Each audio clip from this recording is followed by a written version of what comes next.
Jim McBride is the beat writer and reporter for the Bruins at the Boston Globe. He's been there for a long time. Hello, Jim. Thank you for joining us today. Good morning, Fred. How are you? I am well. Thank you very much. We were gone last week, so we are just walking into what the Bruins have been doing, draft and otherwise. Start with the draft. The kid they took, everyone seems to be universally they like him. There was a chance he was going to be the number one pick in the draft before the season started. So let's start with a positive. It seems like universally that's agreed to be kind of a hit. You never know, but as drafts go, that's a good pick. Yeah, I think they got pretty fortunate that James Hagan slipped to them at number 7. Really good player, very smart, good vision, skates really well. And you could tell just watching him at development camp last week. He's a very slick player. So he puts a little weight on this year at BC, and I think the Bruins have themselves a player. All right, now let's move on to the other stuff. All right, so the Bruins needed 5 forwards basically, and now if that's kids and a mixture, but they needed to get forwards. So let's get that out of the way. They needed bodies. But they did give longer-term contracts to some guys that with historically very limited offensive games. What were your thoughts on the players? If you want to get specific about a couple of them, go ahead. Yeah, so I certainly understand where Don Sweeney was coming from when he said, they needed to be a harder out on a nightly basis. Because if you watch this team consistently last year, too often they were too passive. So I understood that. Another problem last year was goal scoring. I'm not sure they addressed that, other than the trade for Victor Arvidsson, who has been a goal scorer in this league, but he's coming off a down year, and I think it might be a little bit of a pipe dream to think he can come in and just totally remake that power play, even though that's been a specialty in his career. So I thought some of the signings like Tanner Jano, a good signing. I don't know if the term and the money were necessarily good. I mean, they gave Tanner Jano 5 years. Tough kid, but not a goal scorer, as you mentioned, and a guy that's had some history of injuries, which, usually you don't give long-term contracts to guys that are only averaging about 60 games a year because of injuries. So I thought that was kind of a surprise term and money, but not a surprise target. Okay, so Jim, just let me jump in here on Tanner Jano specifically, because you say you think it was a good signing, and maybe the term and the money doesn't necessarily make sense. That's a huge component as to whether or not doesn't that make it a bad signing? It's a good signing, but I would say just on its face, if all you're looking to do is to make it more uncomfortable for teams to beat you, I don't know if that's a great strategy for the Bruins to have. They just tried that last year. Yeah, and okay, so Tanner Jano will be in there, and he's going to bloody a couple of guys in the course of a 5-1 loss. But they're going to feel bad about it afterward. If he's not going to score goals and you're not going to help yourself on that front, what good does Tanner Jano really do you, other than making it a little more painful for the teams that are going to beat you now? Yeah, I think their philosophy is that him along with Mikey Esamont can create room for the younger players and the faster players and the guys that do score. I'm not sure that's the case, but I think that's their philosophy going in, that these guys are not just going to provide muscle, but they're going to provide space for the other guys and allow them to be creative in the offensive end. I don't know that I necessarily said it was a good signing. I said I was a good target, but I don't know. As I mentioned, the years and the money, I just didn't see that coming. I'll replay the tape. You said no, I don't. Yeah. I also read that there were a lot of teams in on him, but I wonder if these other teams already have if not an embarrassment of riches at the goal scoring positions, but there are different teams with different needs. And I firmly believe there are teams that wanted specifically what Tanner Jano can bring to the team. I just don't know that the Bruins need that right now.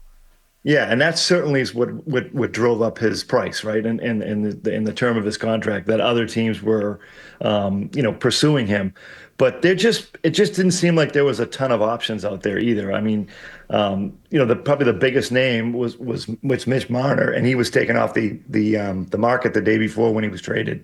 So I think, despite the fact that they had good salary cap space, there just wasn't a lot of guys that were available for them. I mean, I think the biggest name out there was Nikolai Ehlers, and he waited, and there were certainly a lot of guys that were waiting around to see, or a lot of teams waiting around to see what he was going to do.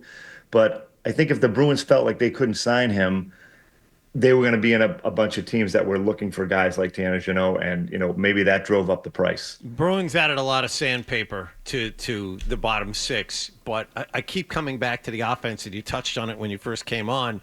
Who are the offensive threats on this team short of Pasternak and Geeky, really?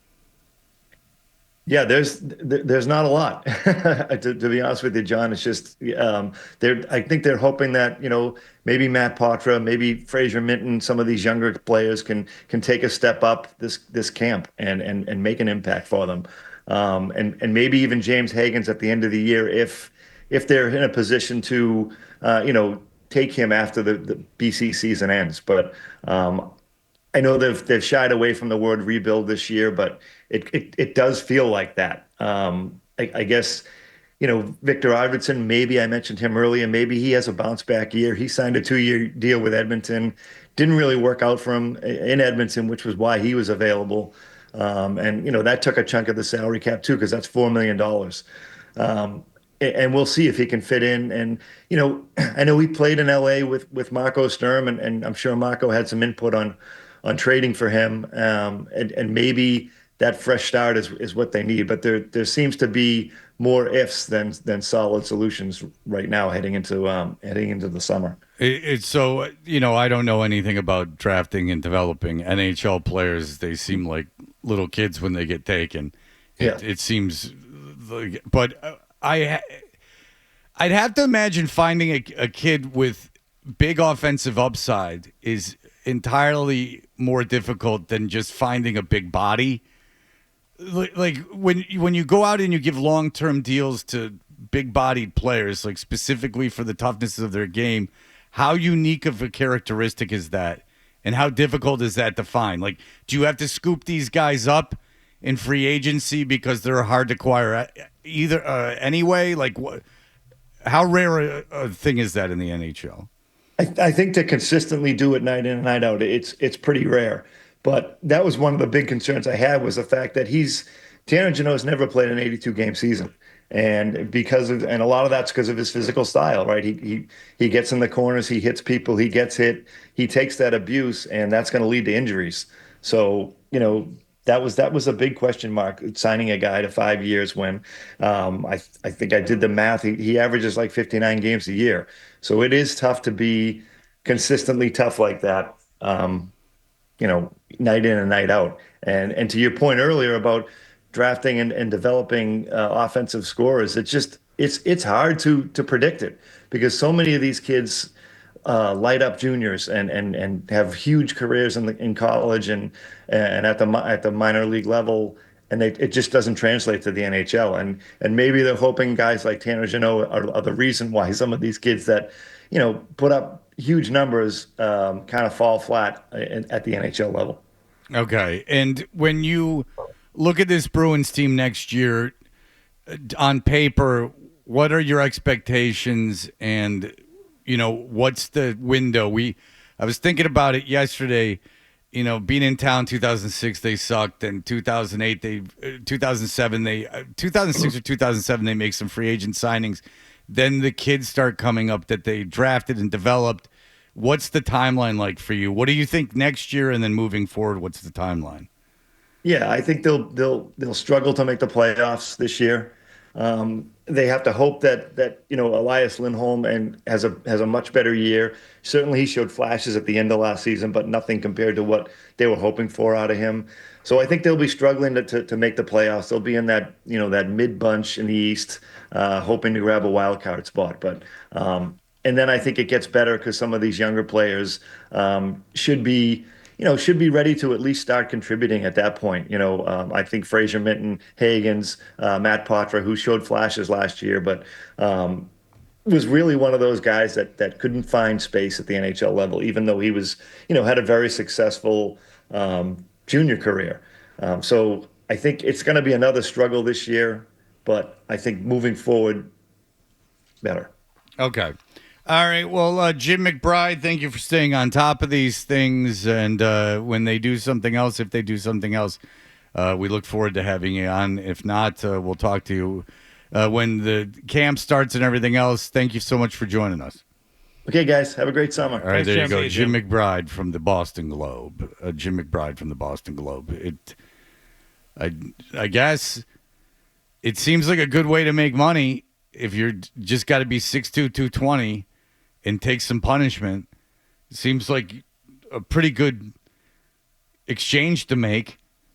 I don't know why it's so difficult to find guys that are 6'2", 220. That's not like a freakish size. I guess it's harder to skate at that size, but then just be able to take punishment.